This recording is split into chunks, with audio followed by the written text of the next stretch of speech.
Ayun, good morning mga amigas, amigas. Hula-hula. Sayang no, kung naka-live sana ako no. Sayang.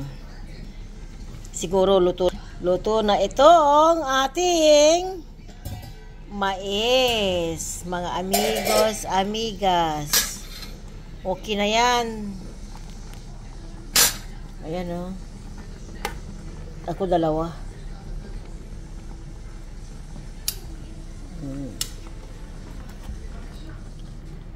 Kapag naglalaga ako, mga amigas, sinasama ko yung balat. Pero yung unang balat, siyempre, ano yan, tatanggalin. Tapos, hindi ubusin yung balat sa kanyang katawan para mas maglasang mais na mais po. Malasang malasa po ang mais kapag sinama niya yung balat. So ayan po mga amigas amigos, ipapalamig natin para hindi mainit no.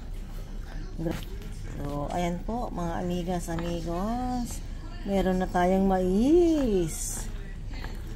Yummy yummy. Paborito po ang mais, mani, yan mga ganyan gusto ko. Hindi ako mahilig sa malagkit. Di ba aling malagkit na mais, okay lang.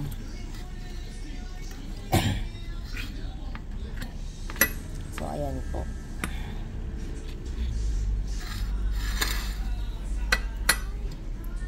Ayan, ayan, ayan.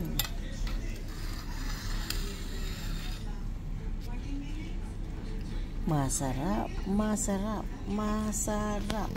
O, di ba? Ayan mga amigas, amigos.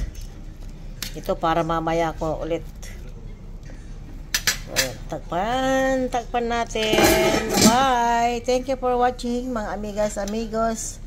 Sa inyong pagtangkilik, mga mamainit ninyong mga suporta. Salamat po sa inyong lahat. O, ayan. Salamat po. Ito yung ating mais.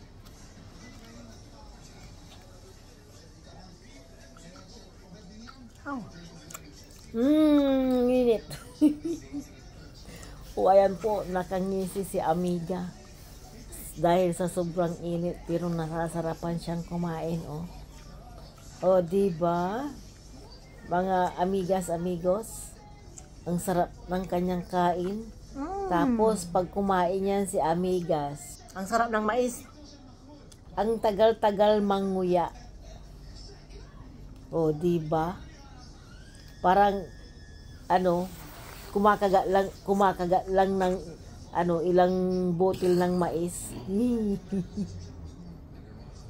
Matagal lang kumain, pero mas masarap talaga kung mainit-init pa yung mais, mga amigas. Kaya sulit po kapag kumakain kasi ako ng mais, mga amiga, yung gutom ako. Yan, nilalagyan ko ng asin kasi nakalimutan kong nilagyan ng asin bago kumukulo yung kanyang tubig sa kalan. Gusto nyo?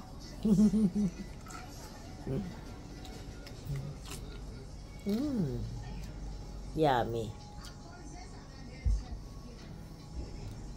Napakasarap po. Pero mas masarap po yung mais sa Pilipinas, alam nyo ba? Ang tatamis ng mais sa Pilipinas, dito hindi gaanong matamis. Ibang-iba talaga yung sa Pilipinas, tapos napakalambot pa pag sweet corn sa atin, di ba?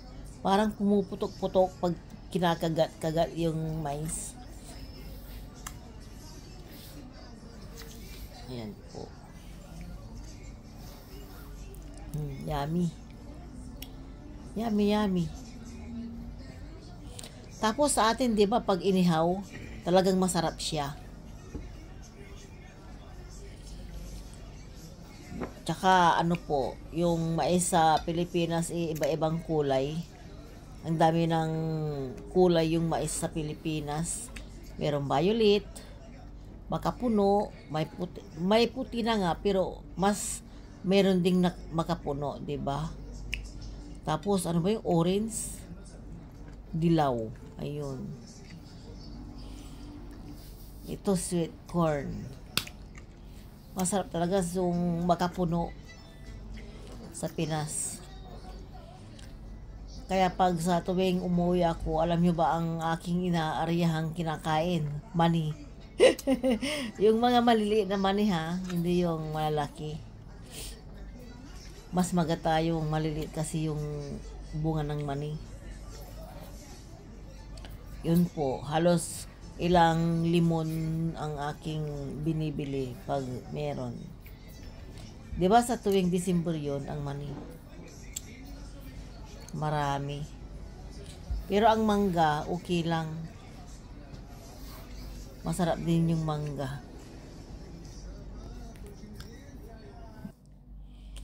So, maraming salamat po mga amigas, amigos.